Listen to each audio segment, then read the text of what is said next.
I wanted, I mean, or my political understanding, as much as a feminist as I was that I didn't think it was fair that all the masculine virtues were the good ones that I want, like, intellect and bravery and, leadership and all. I thought, God, they haven't got a monopoly on them, right? And that all the feminine virtues were simpering and hopeless. Yes. And so I thought part of being, was grabbing back those as humanist values, and I was going to have some of them.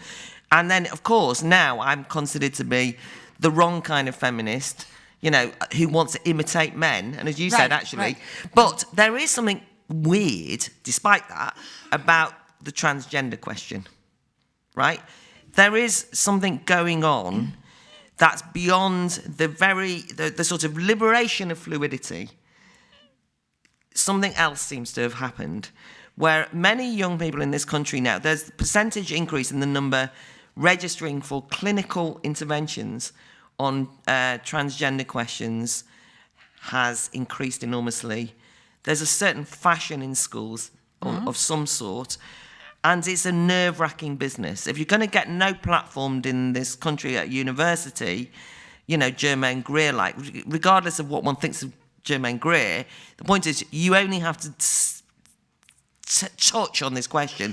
Ian McEwan, who is completely right on liberal, a novelist, dared to say the slightly wrong thing, and suddenly he kind of has to apologise and is kind of ridiculed and shamed. So I don't want to get you to say anything you don't believe, but I'm interested in it because I want to be for liberation. I'm not going to stop anyone dressing how they will. But there's something weird about lots of young women wanting to be young men and lots of young men wanting to be women. I don't feel as though it's a great step forward myself.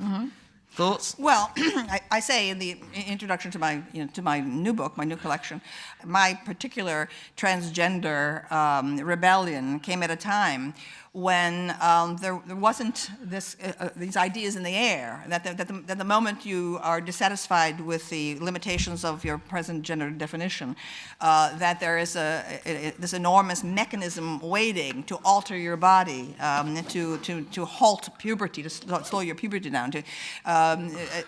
People, all very well-meaning and very sympathetic, are there to provide surgical intervention and potential, permanent changes in your body with which there's no going back. Okay, I mean, for me, a sex change operation opens one door but closes many others. Right? So I personally believe that anyone who collaborates in an intrusion into a developing child's body and mind is guilty of child abuse, a crime against humanity, okay, because that child is not prepared to make such a decision, okay. I think that such decisions about sex reassignment surgery must wait when one attains a majority, which would be, it seems to me, a minimum of age 18. I'm very concerned with this because I think that it's become a fashion, okay, that the transgender definition has become a kind of convenient label for young people who may simply feel alienated, okay, culturally for many other reasons, okay. So that in the 1950s they might have become a beatnik, in the 1960s they might have become a hippie and taken mind-expanding drugs, okay. And so today you're encouraged to think that it's an alienation is because you are not totally identifying with your particular inherited gender definition. So I'm very concerned about this. I think that a lot of it, I think that the collaboration of the bureaucratic machinery with it has to do with the assault on masculinity, okay? Okay, you see, gender doesn't really exist. It's not really polarity. I mean, everything's all about expanding women's rights, but also terminating men, okay, and defining men out of existence.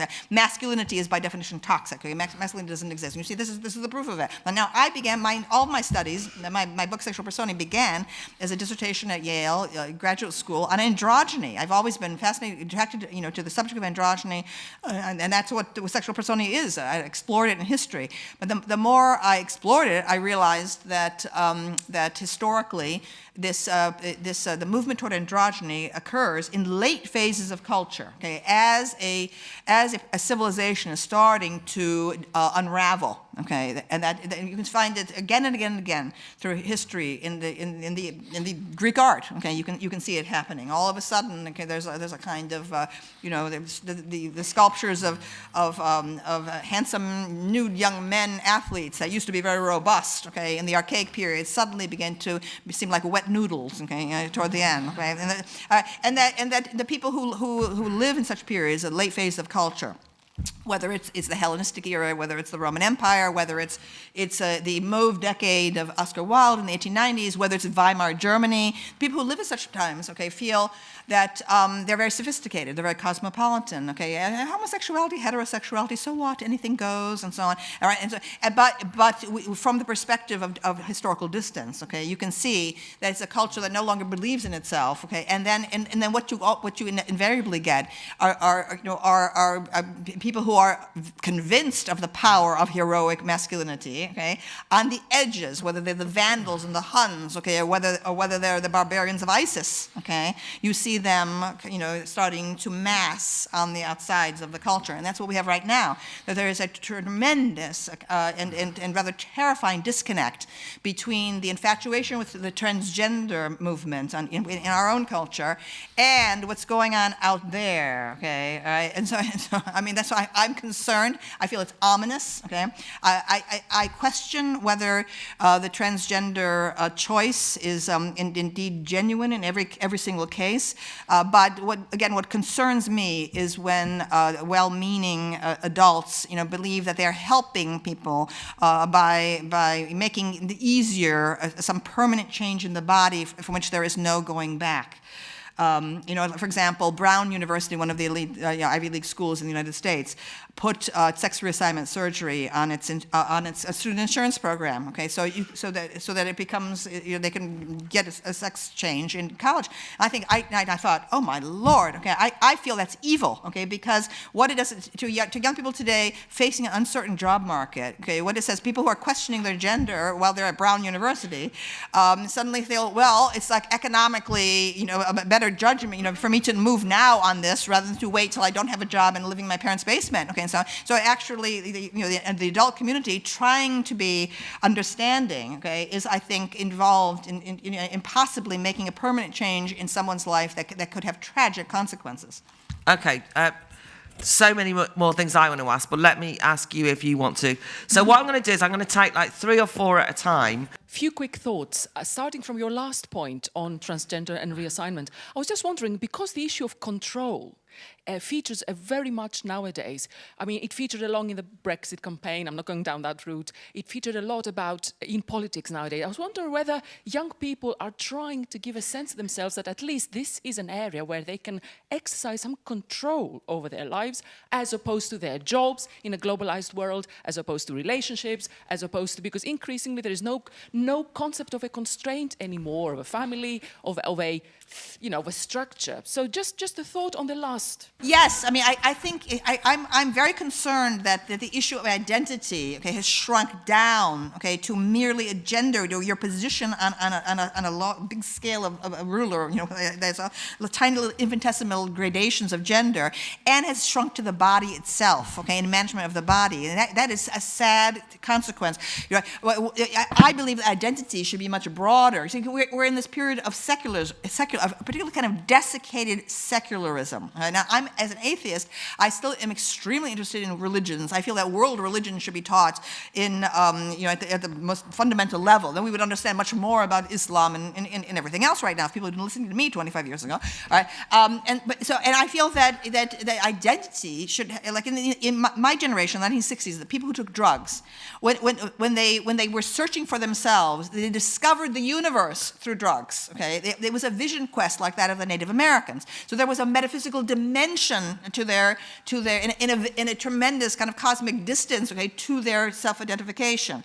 They were explorers of the universe, of ultimate reality beyond society. Today, this is sad to me, okay? Yeah. The idea that, oh, I am just the, how do you identify, okay? I am, and there's like incredible range of things to choose from. Yeah, and that just shows you the failures of our educational system, okay, which has tried to make everyone feel good and to have good feelings about themselves and no bullying, et cetera, instead of giving them hard knowledge about the past, okay?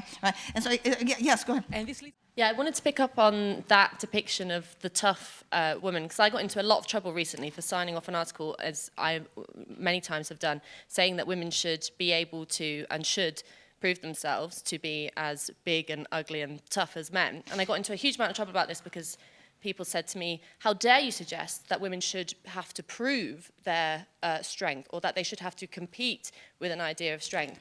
And actually it got me thinking about what you were saying at the start, that feminism in the past disparaged men to such a certain extent, and said that it was men that was the problem, men were evil, all that kind of stuff. And now actually it's more about disparaging women, and it's saying that women shouldn't have to prove themselves to any kind of level of excellence or worth, whether that be represented by men or not, but that women need to be accepted in their weakness, accepted in their vulnerability. So do you think now that contemporary feminism has essentially failed women?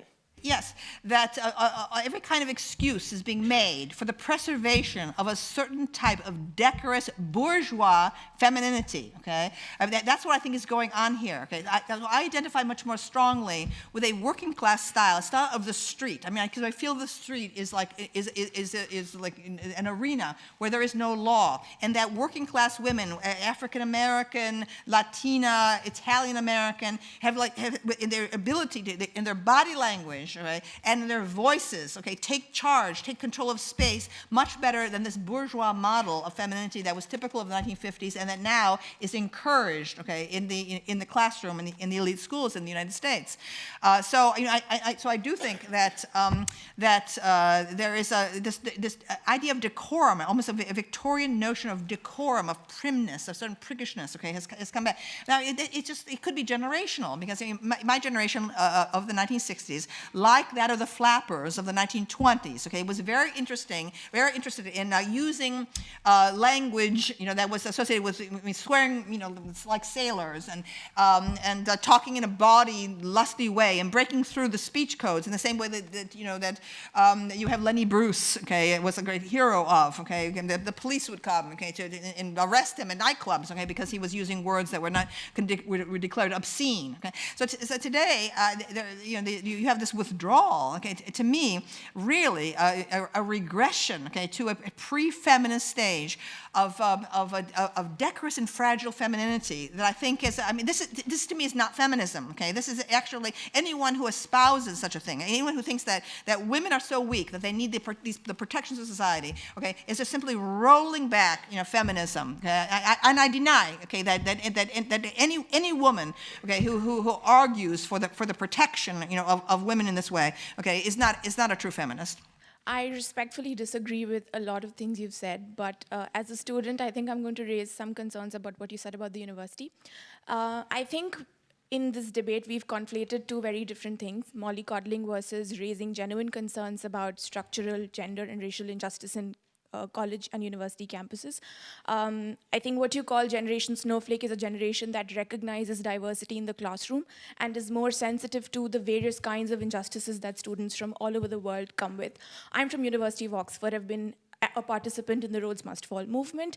I think it's a convenient liberal argument to make for free speech by saying that, just get over your problems. And what you said about spending time in the library and making education a personal enterprise, I think it's very easy to individualize these things from a position of privilege. But I think we should address greater concerns about very deep-rooted racial and gender injustices in our curriculum in the universities. let's not trivialize very important concepts like safe spaces and trigger warnings, because it's easy to pick up, small instances from schoolrooms and, destroy the whole concept of having safe spaces in the universities. But they do address some very genuine concerns about bringing more equality, equity, and diversity to the classrooms. Okay, so that was an important contribution because it actually reflects far more the popular position than anything or many of the things that Camille, or in a much lesser way, I have said. That is the kind of resonance. To use the phrase diversity, okay, and believe that this is the way diversity will be achieved, okay, through this privileging of authority, of surveillance, okay, from above, okay, I just simply disagree. I believe true diversity is achieved through a genuine multiculturalism, which I have been arguing for 25 years, would be based on the study of world religions in the classroom. I believe that is the true diversity, is to authentically study the other culture, not through this enforced diversity and again, a Victorian kind of a discourse with all kinds of circumlocutions to avoid giving offense, right? So again, I simply disagree with what you've said. I'm sorry. And the truth is that there is a split in this room, undoubtedly at this festival and in society. And what I hope over the next 2 days that we can do is to argue and not hide away in safe spaces, which one can be glib about, but which I've actually read all of the literature on, which is why I'm so opposed to them, rather than I'm being glib. I know what the arguments are, I disagree with them, and people have got to argue for them rather than suggest that the person on the other side is being glib. So let's try and have that argument out and listen to each other and argue about it. Wait, yes, you can. One last person after that. And I think one of the problems and why we disagree, you see, is that there is much too much focus on the present. In other words, where diversity becomes a banner for let's remedy this in the present. I don't think that's the purpose of education. Okay, I think education is about opening the great past, okay, and of global cultures generally. Okay, more knowledge, more hard knowledge. Okay? So this migration, okay, this transformation of the classroom situation and of the university setting into a praxis to cure present problems, that is wrong. The university should be about abstract and detached study of the past, okay, and of the global present. It should not be about remedying problems. That is a social welfare agency issue. Okay, brilliant. Thank you.